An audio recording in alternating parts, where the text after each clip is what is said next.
प्यारे बच्चों, class 8th की ऑनलाइन वीडियो में आपका स्वागत है। हम पढ़ रहे थे सेल के बारे में हमने पढ़ा। सेल स्ट्रक्चर एंड फंक्शन, इसके बारे में अपन बातचीत कर रहे हैं। तो हमने अभी तक इसमें बहुत कुछ लर्न किया है। सेलुलर, मल्टी सेलुलर ऑर्गेनिज्म के बारे में, साथ ही सेल की जो शेप है उसके बारे में भी अपन ने लर्न किया। सेल की साइज़ ये अपन पढ़ चुके हैं। पार्ट्स ऑफ द सेल, इसके बारे में भी अपन बात कर रहे हैं, है ना। इसके बारे में भी अपन ने बात की है, जिसमें हमने पढ़ा सेल मेम्ब्रेन, है ना, और न्यूक्लियस और साइटोप्लाज्म। ये 3 बातें सेल के जो पार्ट्स के अंदर अपन ने पढ़ी। साथ ही हमने एक बात और लर्न की कि प्लांट सेल के अंदर सेल वॉल होती है ना। ये बातें अपन ने पढ़ ली थी। अच्छा, ऑनियन पील के अंदर हमने ऑनियन की स्लाइड बनाना, ऑनियन पील की स्लाइड बनाना, ये भी हमने इसमें लर्न किया। साथ ही एक क्वेश्चन जो बूझो यहाँ पूछना चाह रहा है ना, पहली आस्क बूझो। पहली ने बूझो से पूछा, if he can also observe animal cell, यानी क्या वह एनिमल सेल भी देख सकती है ना। जैसे ऑनियन पील से उसने प्लांट सेल के बारे में जानकारी प्राप्त की, या माइक्रोस्कोप की हेल्प से ऑनियन पील से उसने प्लांट सेल के बारे में पढ़ा, उसी तरीके से क्या ऐसे ही हम एनिमल सेल का भी स्लाइड बना सकते हैं? तो बिल्कुल हम बना सकते हैं। या एक्टिविटी 8.4 जो है वो एनिमल सेल को की स्लाइड कैसे बनानी है वो यहाँ पर बता रखी है। तो देखें क्या लिखा है।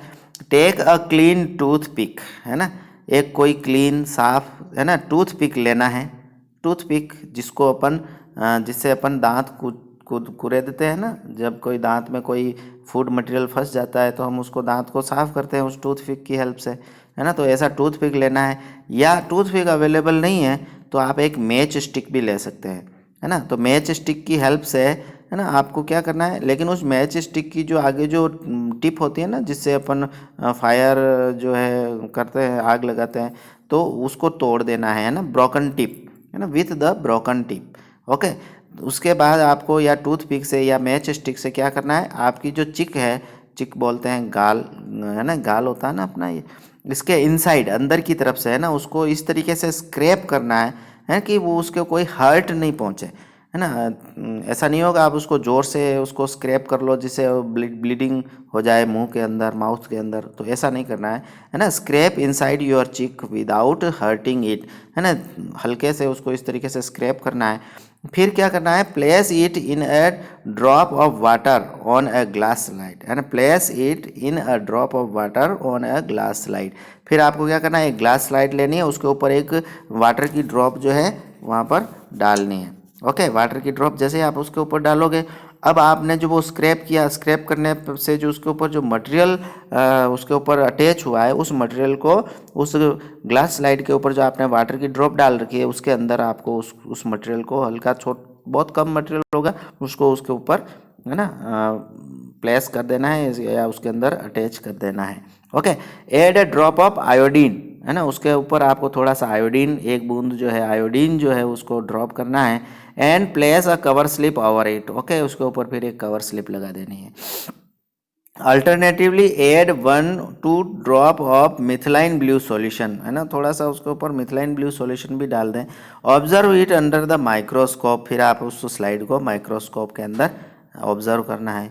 You may notice several cells in the scraped material, आप देखोगे जब उस स्क्रैप मटेरियल को उस माइक्रोस्कोप में ऑब्जर्व करोगे तो आपको उसके अंदर बहुत सारी सेल जो है नज़र आएगी, है ना। You can identify the cell membrane, आप उसको सेल मेम्ब्रेन भी आइडेंटिफाई कर सकते हो। द साइटोप्लाज्म उसमें दिखेगा, न्यूक्लियस आपको उसमें ऑब्जर्व होगा, है ना। A cell wall is absent in animal cell, ये बात आपको ध्यान रखनी है कि एनिमल सेल के अंदर कोई सेल वॉल नहीं होती है। ये फिगर 8.6 जो बता रखी है वो देखो ह्यूमन चिक सेल की है ना। ऐसी सेल्स जो है आपको अपनी स्लाइड में नज़र आनी चाहिए, है ना। देखो इसमें लिख रखा है क्या है, सेल मेम्ब्रेन है, न्यूक्लियर मेम्ब्रेन है ना, और न्यूक्लियस है, साइटोप्लाज्म है ना। ऐसी ऐसी ये तो केवल 5 सेल ही है यहाँ पर, तो ऐसी बहुत सारी सेल्स जो है आपको इसमें ऑब्जर्व होगी। ओके, अब अपन बात करते हैं साइटोप्लाज्म की।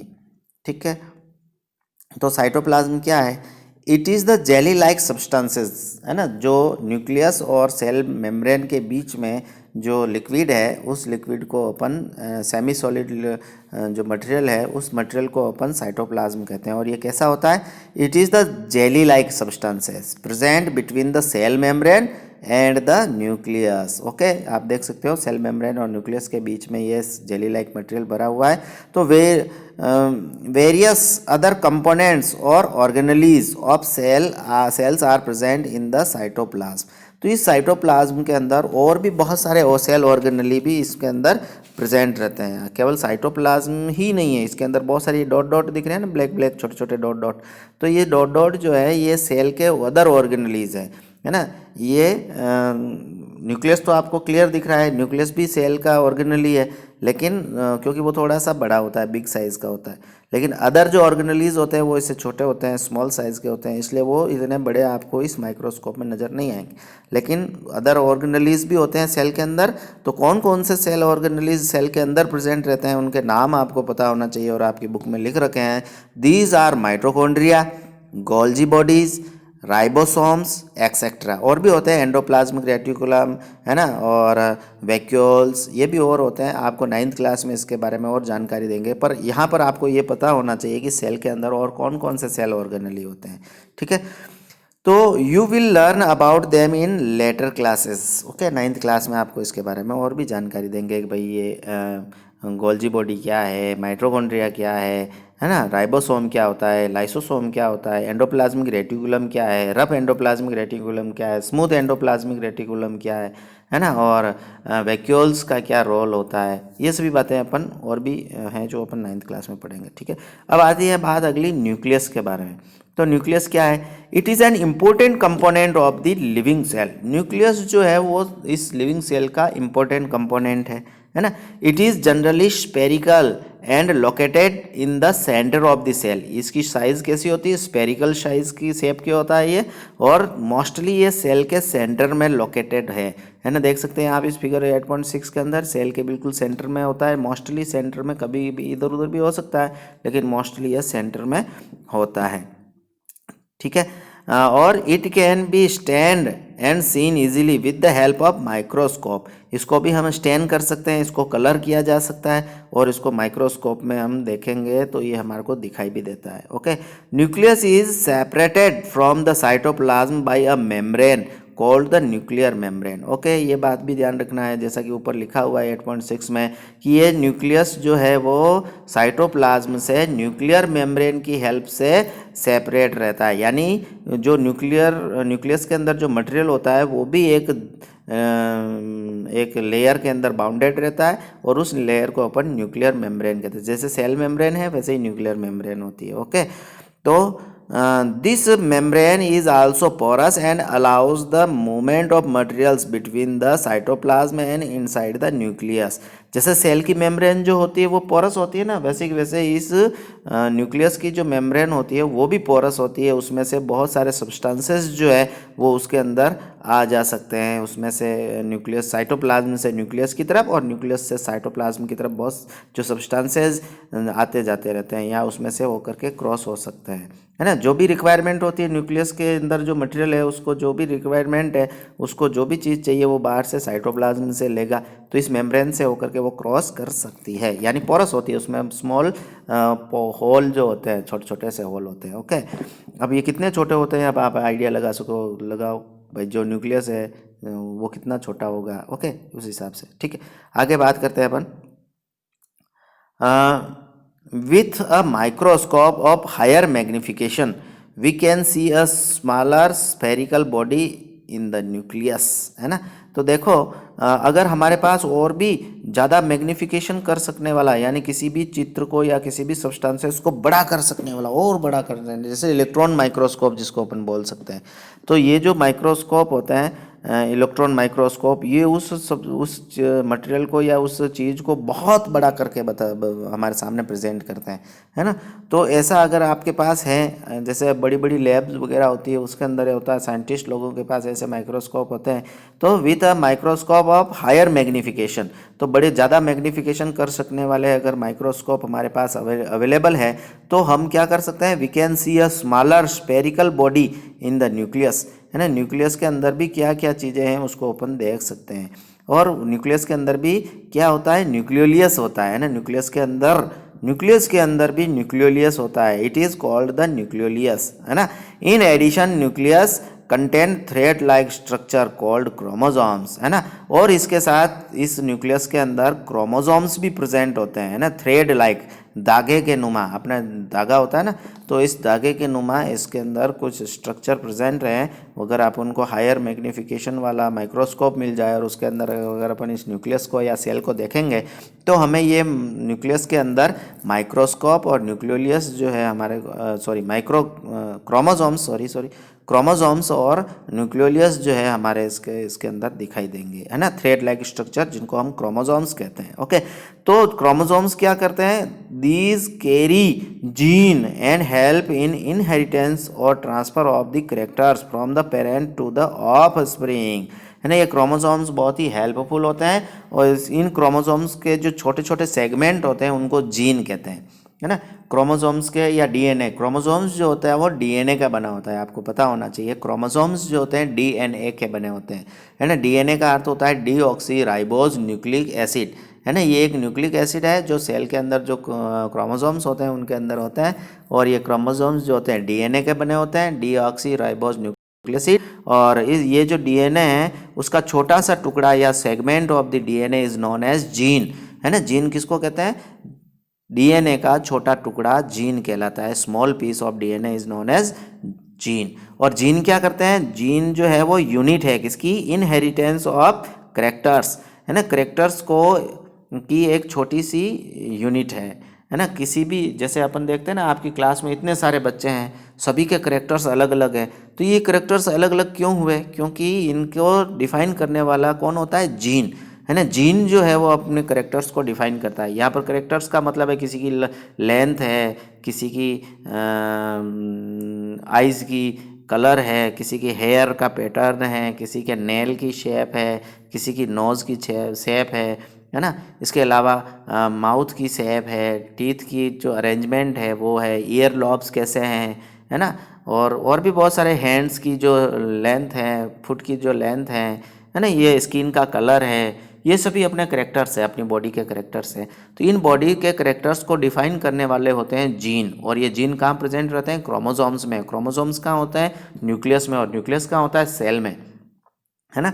तो अब आपको पता चल गया कि जीन क्या करता है, इनहेरिटेंस करते हैं, यानी वंशानुगति, एक पीढ़ी से दूसरी पीढ़ी में, वन जनरेशन से दूसरे जनरेशन में, अदर जनरेशन में ट्रांसफ़र ऑफ करेक्टर्स, है ना। करेक्टर्स को ट्रांसफ़र करने का काम करते हैं। यानी कि आप जो है आपके माता पिता जैसे दिखाई देते हो।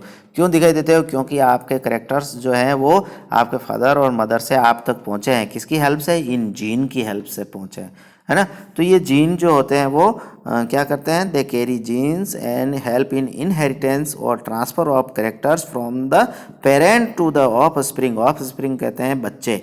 अब ये केवल ह्यूमन बींग की ही बात नहीं कर रहे हैं अपन, एनिमल में भी ऐसा होता है ना। एनिमल जो देखो आप, काउज का जो छोटा बच्चा है ना, वो बिल्कुल काऊ जैसा ही होता है। ह्यूमन के जो बेबी हैं वो बिल्कुल ह्यूमन जैसे ही होते हैं, और एलिफेंट का जो बच्चा है, बेबी है, वो एलिफेंट जैसा होता है। पपी जो है, डॉग के जो पपी होते हैं वो वैसे होते हैं, और कैट के जो कीटन है ना, जो बिल्ली के बच्चे वो बिल्ली जैसे दिखाई देते हैं। तो ये क्या है, उनके करेक्टर्स हैं, और वो अपने अपने जो पेरेंट्स के जैसे दिखाई देते हैं। यानी जी ऑफ स्प्रिंग जिसको अपन कह रहे हैं, यानी बच्चे जो होते हैं वो अपने पेरेंट्स जैसे नज़र आते हैं, उनके करेक्टर्स उनके जैसे ही होते हैं। तो ये करेक्टर वैसे वैसे होने के पीछे रीज़न जो है वो है जीन, है ना। उनके अंदर वैसे जीन प्रेजेंट हैं जैसे उनके पेरेंट्स में है, आपके अंदर वैसे जीन प्रेजेंट है जो आपके पेरेंट्स में है, इसलिए आपके अपने पेरेंट्स जैसे नज़र आते हो, है ना, उनके जैसे दिखाई देते हो। ओके, तो the chromosomes can be seen only when the cell divide, है ना। क्रोमोसोम कब नज़र आते हैं, जब सेल का डिवीज़न होता है, सेल डिवीज़न होता है। यानी जब एक सेल से दूसरी सेल बन रही होती है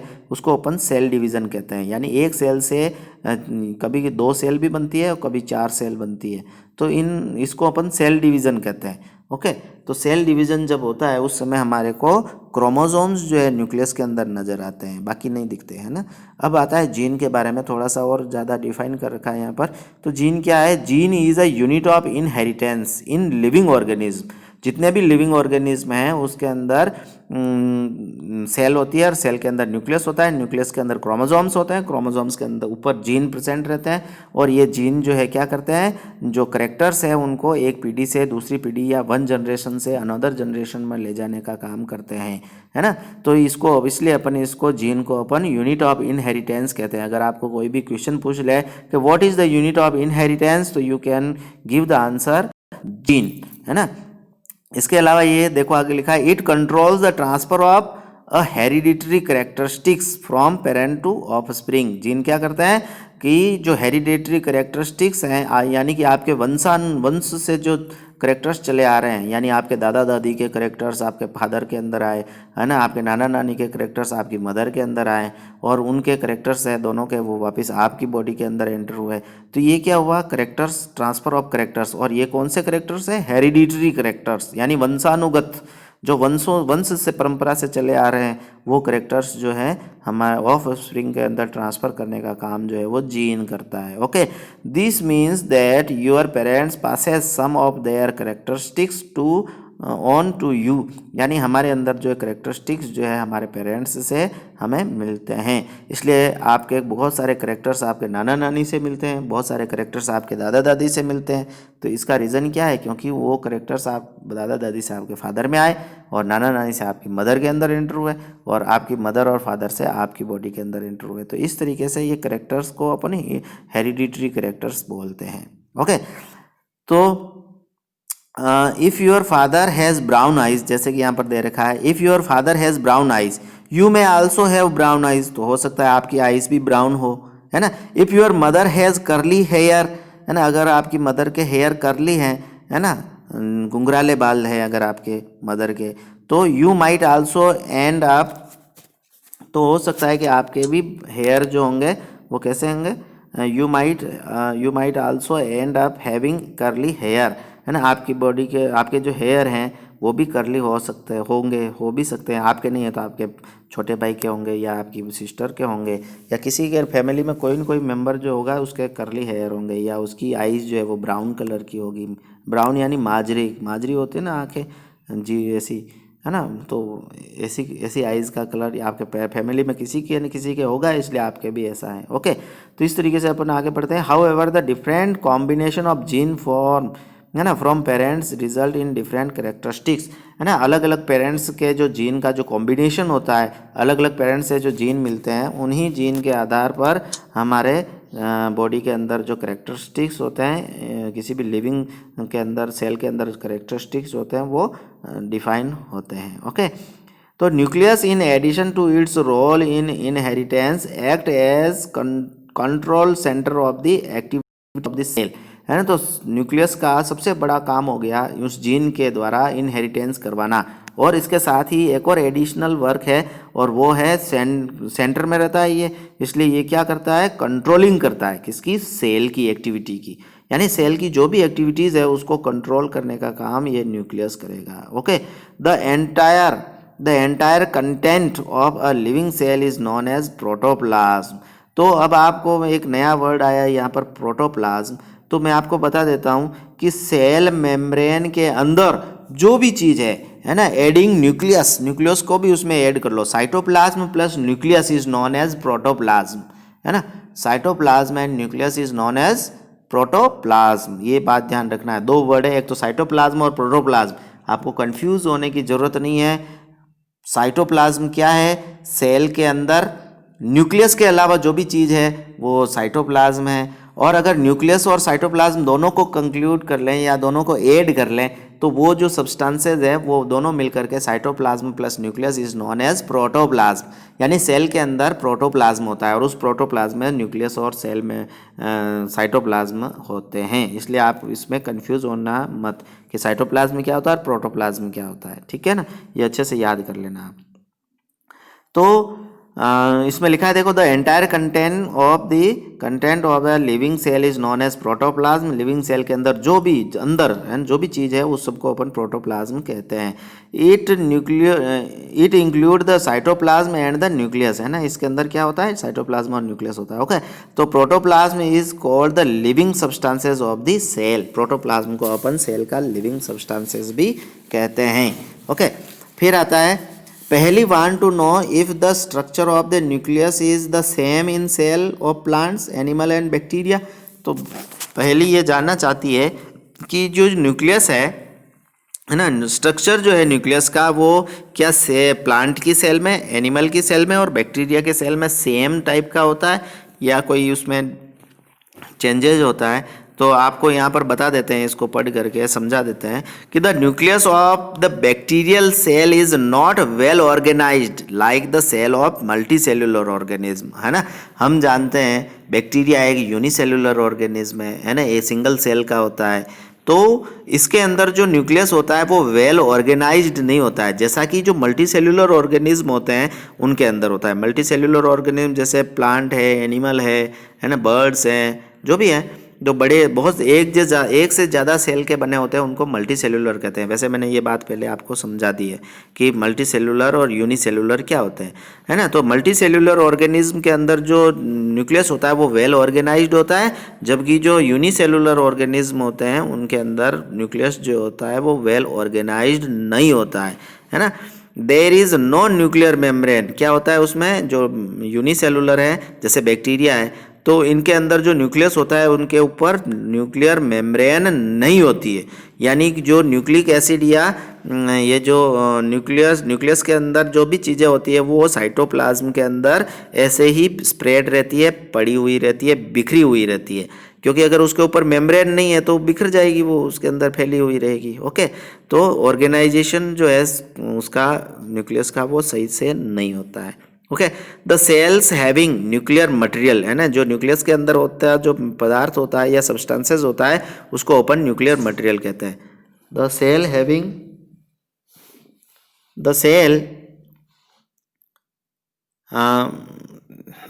having nuclear material without nuclear membrane are termed prokaryotic cell. अब ये ऐसी जो सेल जिसके अंदर न्यूक्लियर मेम्ब्रेन नहीं होता है ना, the cell having nuclear material without nuclear membrane, है ना, are termed as prokaryotic cell. तो ऐसी जो सेल होती है उस सेल को हम प्रोकैरियोटिक सेल के नाम से जानते हैं, है ना। तो सेल दूसरी सेल जो देखो आप, है ना, प्रोकैरियोटिक का और भी इसमें लिखा है, देखो, the organism with these kind of cells are called prokaryotes. और ऐसे ऑर्गेनिज्म जिसमें प्रोकैरियोटिक सेल होती है यानी विदाउट न्यूक्लियर मेम्ब्रेन वाली जो सेल होती है उसको अपन प्रोकैरियोट्स के नाम से जानते हैं। प्रो का अर्थ होता है प्रिमिटिव, है ना, कैरियन का अर्थ होता है न्यूक्लियस, इसलिए इसका नाम पड़ गया प्रोकैरियोट्स या प्रोकैरियोटिक सेल। ओके, तो इसके एग्जाम्पल हैं, कौन से ऐसी सेल है जो प्रोकैरियोटिक या कौन से ऐसे ऑर्गेनिज्म है जो प्रोकैरियोटिक टाइप के होते हैं या प्रोकैरियोट्स होते हैं। तो उसमें एग्जाम्पल है जैसे bacteria and blue green algae, ये जो होते हैं वो प्रोकैरियोट्स होते हैं। ओके, इसके साथ ही the cell like onion cell and cheek cells having well organized nucleus, है ना, जैसे कि ऑनियन पील की जो सेल्स अपने देखी और चिक सेल्स जो है अपने पढ़ी, है ना, तो उनके अंदर जो न्यूक्लियस होता है वो वेल ऑर्गेनाइज्ड होता है और उसके ऊपर सेल मेम्ब्रेन भी प्रेजेंट रहती है ना। और वो जो न्यूक्लियर मटेरियल है ना, डीएनए, आरएनए जो भी है उसके अंदर, तो या क्रोमोसोम्स वगैरह, तो वो जो है वो एक मेम्ब्रेन के अंदर बाउंडेड रहते हैं, उसके चारों तरफ मेम्ब्रेन रहती है, इसलिए वो न्यूक्लियस जो है हमें वेल ऑर्गेनाइज्ड नज़र आता है। इसलिए हम ऐसे जो सेल होती है उसको अपन यूकैरियोटिक सेल्स के नाम से जानते हैं। है ना। तो यहाँ पर अपन देखें तो न्यूक्लियर मेम्ब्रेन के आधार पर on the basis of nuclear membrane we can separate, we can distinguish, है ना, cell in two type, prokaryotic cells and eukaryotic cells. तो प्रोकैरियोटिक सेल्स जिसके अंदर न्यूक्लियर मेम्ब्रेन नहीं होती, यूकैरियोटिक सेल्स जिसके अंदर न्यूक्लियर मेम्ब्रेन प्रेजेंट होती है ना, डिजाइन अच्छी सी न्यूक्लियर मेम्ब्रेन जो है उनके ऊपर प्रेजेंट रहती है। तो all organism other than bacteria and blue green algae, है ना, आर कॉल्ड यूकैरियोट्स, है ना। जैसे यू का अर्थ हो गया ट्रू, कैरियन का अर्थ हो गया न्यूक्लियस, इसलिए ये नया वर्ड बना यूकैरियोट्स। ओके, तो इनके अंदर अच्छा सा न्यूक्लियस, ट्रू न्यूक्लियस जो है वो प्रेजेंट रहता है, इसलिए इसको अपन यूकैरियोटिक सेल के नाम से जानते हैं। ओके, तो आज इतना ही काफ़ी है अपने, नेक्स्ट टाइम अपन इसके बारे में पढ़ेंगे। Okay, thank you.